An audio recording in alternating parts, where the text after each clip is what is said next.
Una sa ating mga balita, iginiit ng Malacanang na may sapat na programa ang pamahalaan para tugunan ang pangangailangan ng lahat ng biktima ng Bagyong Yolanda. Ayon kay Presidential Spokesman Edwin Lacerda, may mga itinalagang opisyal para tiyakin ang pagkakaloob ng tulong sa mga naapektuhan ng kalamidad. Si Rocky Ignacio ang ating tagapagbalita. Maraming salamat, Cathy. Inaasahan ngang mas mapapabilis pa ang pagpapaabot ng tulong sa mga biktima ng Bagyong Yolanda. Pinalakas pa kasi ng gobyerno ang mekanismo, partikular na sa pagtanggap ng donasyon para sa agarang tulong. Muling tiniyak ng Malacanang na may sapat na kakayahan ng gobyerno na ibangon ng bansa mula sa trahedya na dala ng Super Typhoon Yolanda sa Kabisayaan. Sinabi ito ni Presidential Spokesperson Edwin Lacerda, kasabay na rin ang paghahanda sa epekto ng Bagyong Zoraida sa bahagi ng Mindanao. To assure the people in the other areas apart from Tacloban City that you are being attended to, and also goods are already there. We assure the national government is there to help. Pagtiyak pa ng kalihim, inilatag na ang mekanismo para maipaabot ang kailangang ayuda, hindi lamang sa Tacloban kundi sa lahat ng nangangailangan.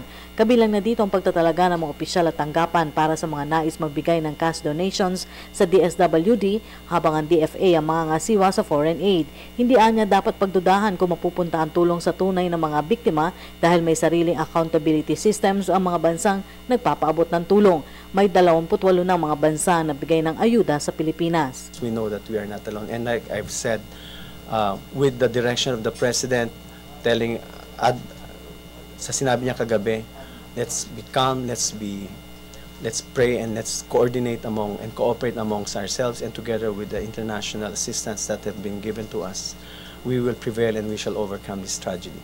Hinikayat rin ng palasyo ang Filipino community abroad na nais tumulong na gawin ang Adopt a Barangay o school para sa epektibong pagpapaabot ng assistance.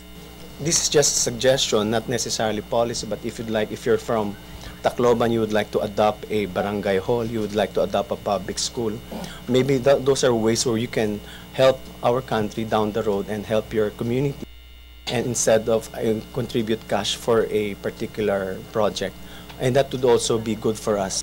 Pero wag naman sanang dagdagan pa ang pahirap ng mga biktima, katulad ng pagkabalam sa relief assistance dahil sa pag-ambush ng New People's Army sa grupo ng sundalo na magdadala ng Red Cross Relief Assistance. Naganap ang karahasan sa kabila ng panawagan ng NDF sa kanilang mga kasamahan na tumulong sa mga biktima ng killer typhoon. We may differ politically with the NPA, but we would like to ask these rebel groups not to, again, this is a time to be in solidarity with those people afflicted.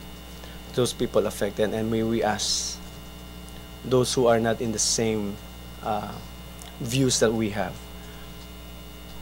to set aside our differences, and these are aid that's going to the affected people in Eastern Visayas. So kung sana wag nilang gawin yun. Samantalang nagpadala na ang pamahalaan ng sapat na puwersa sa mga apektadong lugar para mapigilan ang paglagana pa ng nakawan. The President has tasked several police personnel, 800, to go to Eastern Visayas. Pinasalamatan na rin ng palasyo ang mga volunteers na tumulong sa repacking ng relief goods sa DSWD, pero hinikayat pa rin nila ang lahat na tumulong pa rin para mapabilis ang pagpapaabot ng kailangan tulong. At yan po ating pag-uulat mula dito sa Malacanang sa tulong ng RTVM. Ako po si Rocky Ignacio para sa Telebisyon ng Bayan. Maraming salamat, Rocky Ignacio.